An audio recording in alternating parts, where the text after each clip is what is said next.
Basseko, est-ce qu'on pourrait parler d'intimidation, comme l'a dit l'avocat, l'un des avocats du FNDC?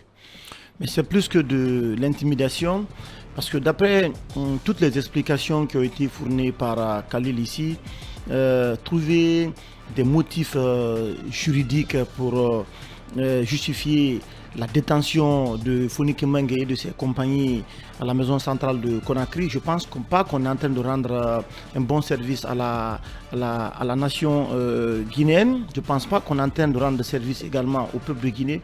Parce que je rappelle que c'est vrai que le CNRD aujourd'hui a quand même réalisé des performances au plan économique. Il y a une certaine discipline budgétaire qui est observée dans l'administration guinéenne. Il y a la CRIEF qui est intervenue.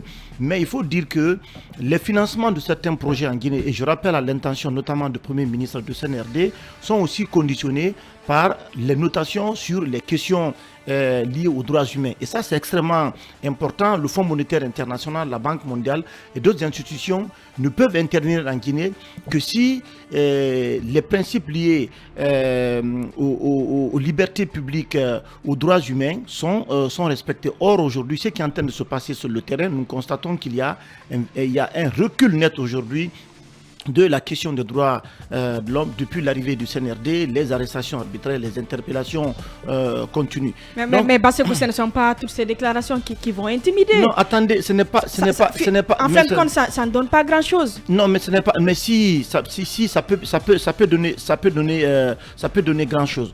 Ce que je veux dire pour continuer. Il y a quand même eu plusieurs morts à Rissatou en Guinée depuis les manifestations contre la gestion de la transition par le CNRD. Je pense que le ministre Charles Oura était un peu partout, parce que partout il est passé, il a quand même dit que la loi sera respectée en Guinée. Puisqu'il veut que la loi soit respectée en Guinée, moi je ne crois pas qu'il faut en faire une priorité nationale.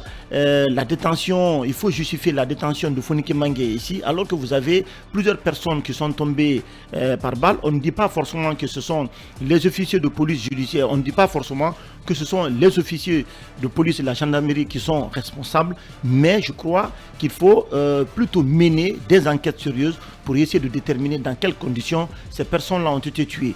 Et les organisations de défense des droits humains l'ont plusieurs fois rappelé, les journalistes l'ont rappelé, mais je pense qu'il n'y a pas suffisamment d'efforts par rapport à ça. Et pendant ce temps, les arrestations arbitraires sont en train de continuer dans le pays.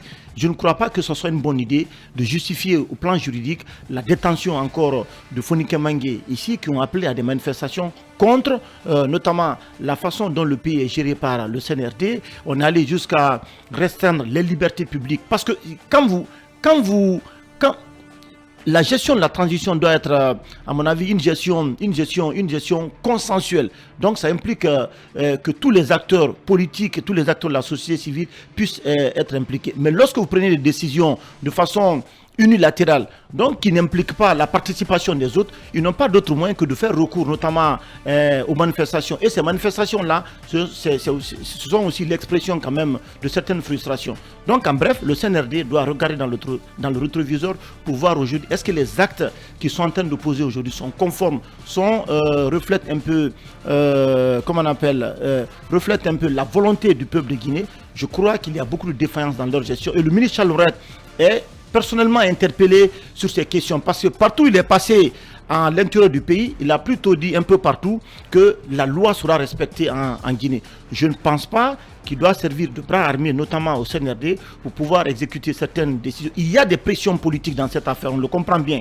J'ai l'impression qu'on n'a pas envie de laisser Fonike Mengue et compagnie en liberté, parce que on craint que ces gens-là, une fois qu'ils sont en liberté, appellent à de nouvelles manifestations en République de Guinée. Donc c'est un dossier assez lourd, un dossier sur lequel il y a quand même les organisations de défense des droits humains, la communauté internationale en train d'observer de près la situation notamment de ces acteurs de la société civile aujourd'hui qui sont incarcérés pour avoir appelé à une manifestation où on dit qu'ils sont qu'ils ont des familles, le président de la transition ou encore des officiers de police judiciaire et de gendarmerie être les cerveaux de la répression qui se sont abattus sur les manifestants à Conakry. Évolution de la charte quand même qui garantit les libertés publiques en Guinée, qui ne remet pas en cause la question des droits de l'homme. Moi je pense que aujourd'hui, comme tu l'as dit, le CNRD a beaucoup d'autres choses à faire.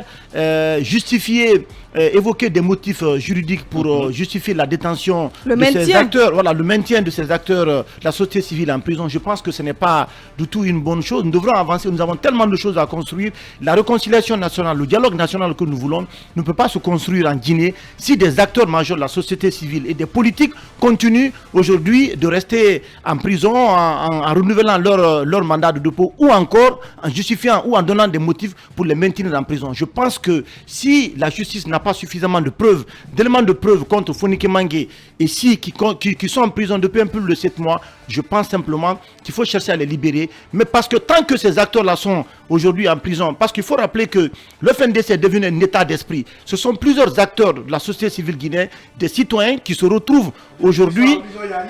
Non, attendez seulement. Oui, mais les gens sont dans leur combat. Non, attends, les gens sont dans leur combat. Non, Emma, c'est que je veux dire. L'esprit là existe, tout le monde veut un changement. Mais c'est ça là. L'esprit n'agit pas là. Non, mais l'esprit est là. Même l'ONU, la CEDEAO sont dans l'esprit du FNDC. Parce que, voilà. Non, mais bien sûr. Parce que si vous continuez de les maintenir en prison, et que, parce que, aujourd'hui, ce qui intéresse la communauté internationale, ce qui intéresse les institutions de défense des droits humains, c'est aujourd'hui la détention de ces gens. Il y a eu combien de communiqués? L'ambassade des États-Unis, il y a eu, comment on appelle, l'organisation Amnesty International. Beaucoup aujourd'hui sont en train de s'intéresser à cette question parce que ça veut dire que c'est une question essentielle et le CNRD doit être à l'écoute notamment de tout ce qui est fait pour voir qu'est-ce qui peut être fait pour régler définitivement ce